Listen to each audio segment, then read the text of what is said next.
Yes. Yeah. I've found that there was a difficulty, but the difficulty sort of extended into the obstacle, which I really love, was coming to work and trying to sort of pick apart a guy who is ostensibly doesn't have a lot of feeling or struggles to convey feeling. But I think, you know, in the plumage of that, you really do have a lot of color to deal with, as having the history that Walter's had and having the writers and everybody here really creating a valid sort of characterization that really furthers the notion that he has a lot of difficulty. And you understand that right at the start of the story. And I think as soon as I believed, or as soon as I really fell into that and I allowed the story to kind of take me there, it was a very easy kind of challenge to get engrossed with. And the more interested you are in sort of character development, the more all of those scenes become sort of a fluidity. And the more you fall in love with it, the more you really, really want to contribute to the character. This show is about how difficult it can be to be this smart and how lonely it can be to be different than everybody else on Earth.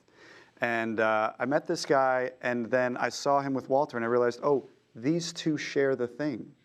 And that's what this show is, that these people have been walking alone on the earth their whole lives until they found each other.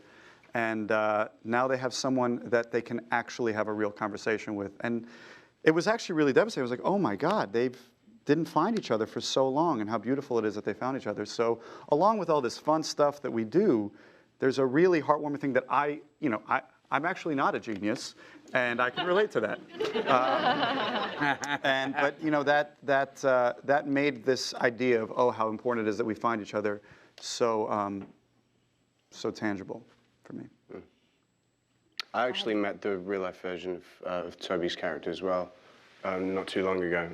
And just to extend from what Eddie was saying, for me, when you were speaking, one of the most striking things that was said was the tacit understanding, the silence, and how intuitive they are to each other when they're not speaking, how they really understand each other. And for me, I really sort of grasped a lot about how important that is, to be understood when you're not even communicating verbally. To have the whole of you being understood, and it provides that kind of safety that I think is important for the show and the people who are in Scorpion.